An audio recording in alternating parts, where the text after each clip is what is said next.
Here today with Matt Merton on Beyond Center Stage at Hale Center Theater. Matt is one of our fly specialists. He makes all the big heavy things go in and out nice and smoothly, along with the rest of the team. Now, Matt, tell us a little bit about our fly space here at Hale Center Theater.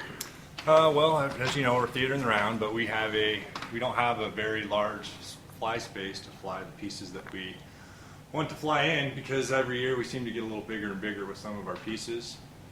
We've become more automated. We have more winches up there, and we're able to fly more bigger and heavier pieces. But like I said, we don't have quite the amount of space that we would like.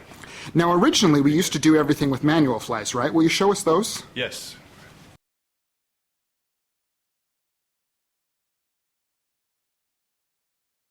This used to be a pretty busy place during some shows. Now it's kind of abandoned.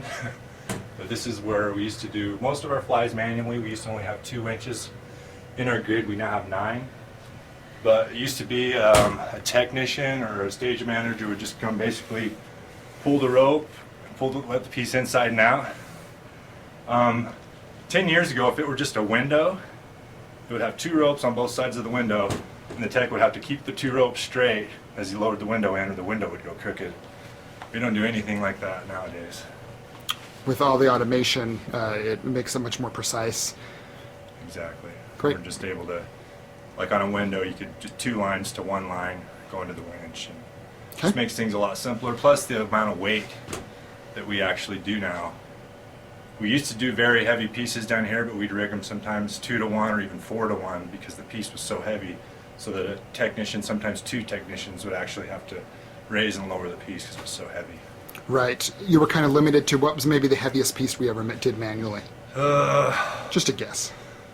Probably 500 pounds. And now what have we gone to? What's some of our heaviest?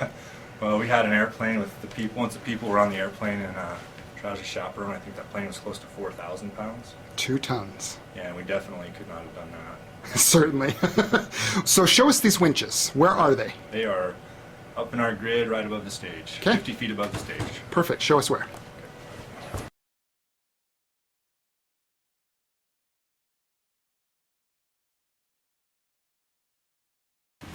This is my office up here. Come on up.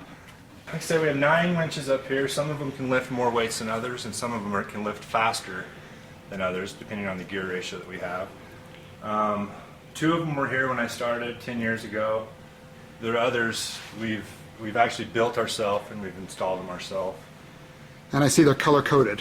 They're color-coded just so we can keep track of them easier. It's a lot easier for us to yell down red winch, blue winch versus whatever. 1, 2, north, south. So we've just color-coded them just for the simplicity of keeping track of them. And I don't know how well we'll see it on film, but this web of pulleys and wires.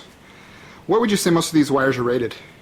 All of these are 1/4-inch cable. They're all rated to the breaking strength is 7,000 pounds, but we do a safety factor of 10 to 1. So we're only ever putting 700 pounds on 1 cable. Excellent. But when we fly heavier pieces, we've just got more cables in the equation. And how does a winch actually work? Yeah, it's just an electric motor. The kind of the complexity is it gets the software that's running these winches, and then everything that's telling these winches what to do. One of our big concerns, it isn't just we're worried about dropping a piece on the ground. We're worried about this winch making a mistake and pulling the piece through the grid. So we have software limits on the computer that tell it when to stop. And then if for some reason a computer fails, which computers aren't always 100% accurate, we'll come up here. These are mechanical limits. There's gears inside there similar to a watch. And we'll set an e-stop and a hard stop. So as the piece comes up, if it misses that software limit, it'll hit a mechanical hard stop. And if for some reason it's going fast enough that it will actually coast, sometimes it can coast past that, it'll hit a complete e-stop, kills power to every single winch and our stage, and we'll stop that piece before it can hit anything. So we have 3 redundancies to make a piece stop where we want it to. So we'll go down and watch one of these pieces fly in. How long would you say it took you to rig up the stuff that flies in this show? It was a good week. It was a good week rigging this. Every piece, you know, all these directionals have to be lined up just perfect so they wrap right on the winch. And you know, every one of these cables is set within, you know, ½ inch of where I want it. So Matt headed downstairs to run one of the pieces for us on the yellow winch. It actually runs off of two, the yellow and the gray winch.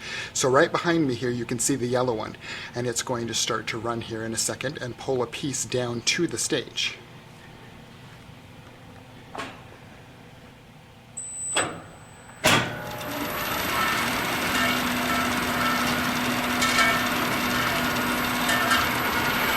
So you can see it coiling up there, actually uncoiling so that it can let it down to the stage. It slows down to a perfect stop, right where it's supposed to land.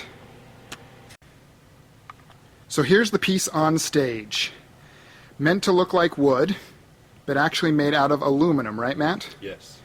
Now, I asked you guys a few minutes ago to guess how much this would weigh if it were made of wood, and what was your guess, Brian? 726. So Matt, you're going to go with? 727. Oh, okay. Price is right here. Now, because it is made of aluminum, how much does it actually weigh? Probably around 250, I would guesstimate. Okay, so aluminum's advantages are it's stronger, it's Strong, lighter, light, and we can recycle it. yeah. And, Very cool. Along with the rigging, these pieces we start thinking about flying these pieces right when we build them, because we got to anchor to something, and it's got to be strong enough to lift these pieces. Right. So it's not just, the rigging doesn't just happen up in the grid, it happens in the shop right away. It's part of the build. Yeah. Excellent. Thanks, guys.